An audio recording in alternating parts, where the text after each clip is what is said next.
ربك إلى النحل أن اتخذي من الجبال بيوتا ومن الشجر ومما يعرشون ثم كلي من كل الثمرات فاسلكي سبل ربك ذللا يخرج من بطونها شراب مختلف ألوانه فيه شفاء للناس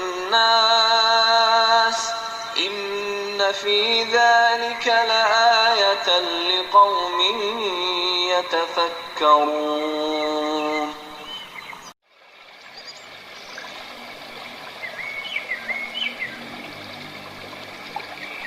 Alhamdulillah wassalatu wassalamu ala rasulillah Nabina Muhammadin wa alihi wa sahbihi wa man walah. Asyhadu an la ilaha illallah wahdahu la syarika lah wa asyhadu anna Muhammadan abduhu wa rasuluh.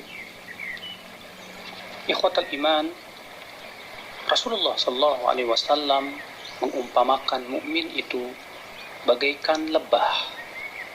Dalam hadis yang diriwayatkan Imam Ahmad bin Hanbal, Nabi sallallahu alaihi wasallam bersabda, "Wallazi nafsu Muhammadin biyadihi, inna mathalal mu'min lakamathalin nahlah. Akalat tayyiban wa wada'at tayyiban wa waqa'at falam taksir wa lam tufsid." Demi zat yang Muhammad sallallahu alaihi wasallam berada di tangannya, sesungguhnya perumpamaan seorang mukmin seperti lebah.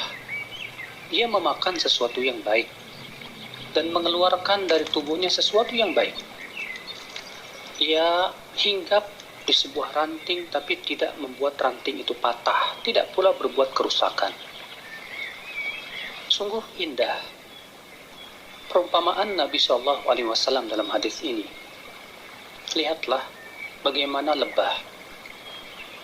Al-Imam Al-Munawi dalam kitab Al-Faidul Qadir berkata, "Wa wajhu syabah hadqun nahl wa fitnatuhu wa qillatu adhah wa haqaratuhu wa manfa'atuhu wa qanu'uhu wa sa'yuhu fil lail wa tanazzuhu 'anil aqdar wa tibu aqlihi wa annahu la ya'kul min kasbi ghairihi." Kesamaan antara lebah dengan seorang mukmin yaitu lebah itu cerdas. Lihatlah, ya, kemanapun lebah itu pergi, saudara-saudaraku sekalian, dia tidak pernah tersesat jalan. Dia tahu dia jalan pulang. Dia tahu ya bagaimana dia harus kembali ke sarangnya. Lihat bagaimana lebah membuat sarangnya dengan bentuk yang sangat ya persegi lima yang sama semuanya. Luar biasa. Allah Subhanahu wa taala berikan kepada lebah insting yang luar biasa. Demikian pula seorang mukmin itu harus cerdas.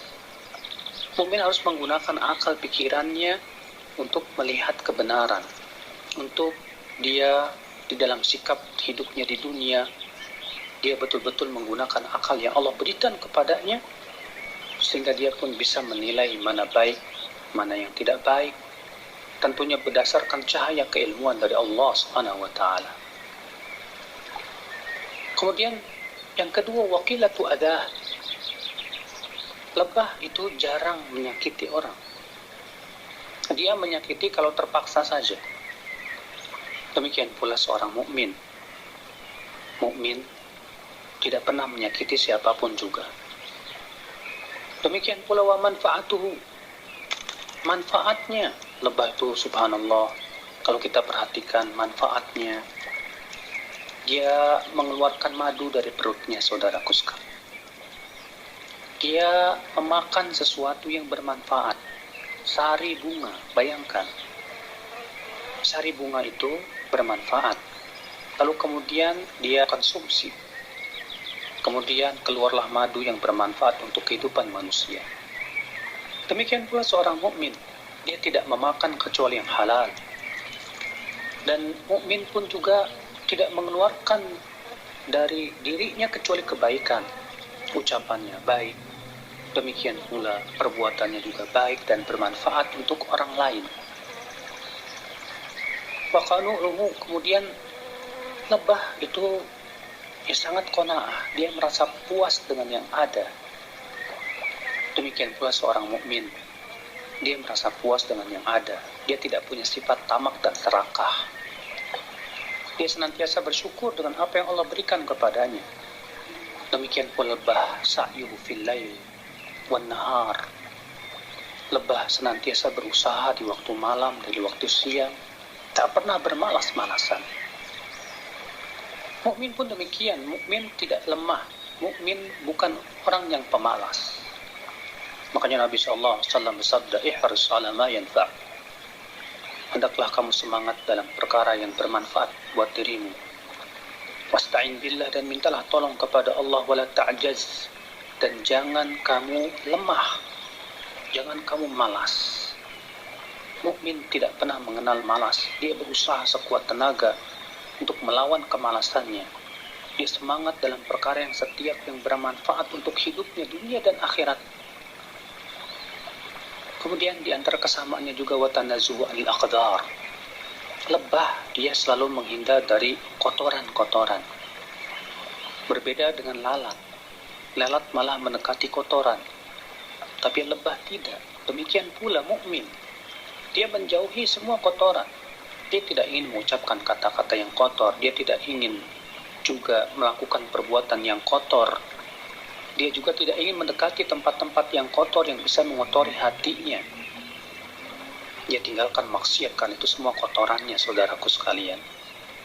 Wa annahu la ya'kul min kasbi ghairihi. Lebah tidak pernah memakan hasil usaha orang lain.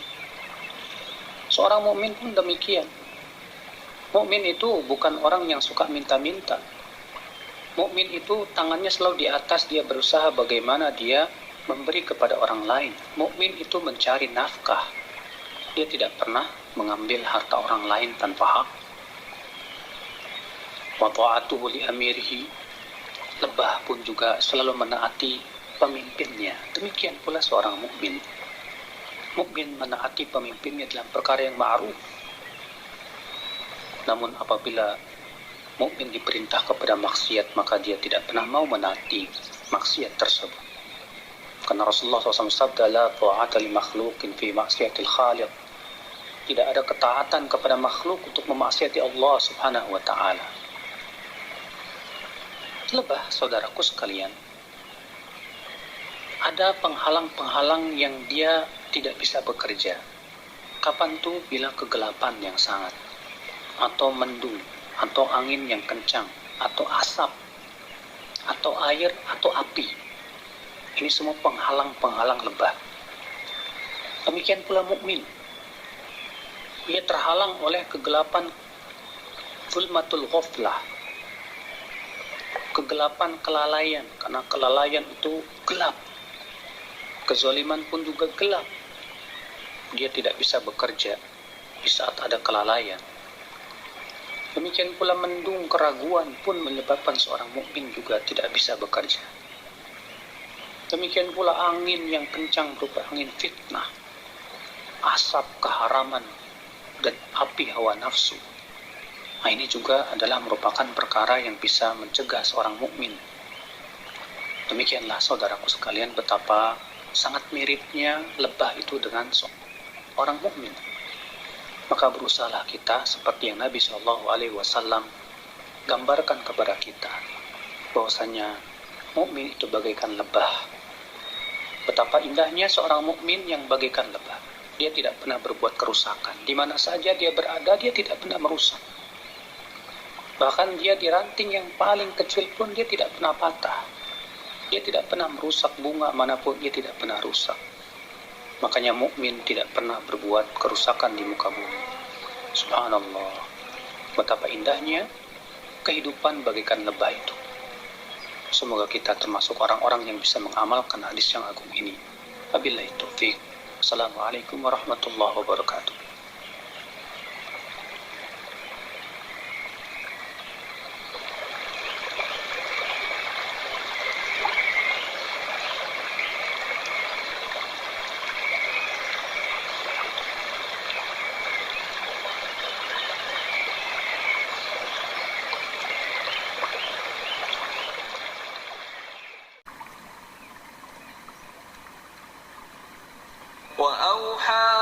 ربك إلى النحل أن اتخذي من الجبال بيوتا ومن الشجر ومما يعرشون ثم كلي من كل الثمرات فاسلكي سبل ربك ذللا يخرج من بطونها شراب مختلف ألوانه فيه شفاء للناس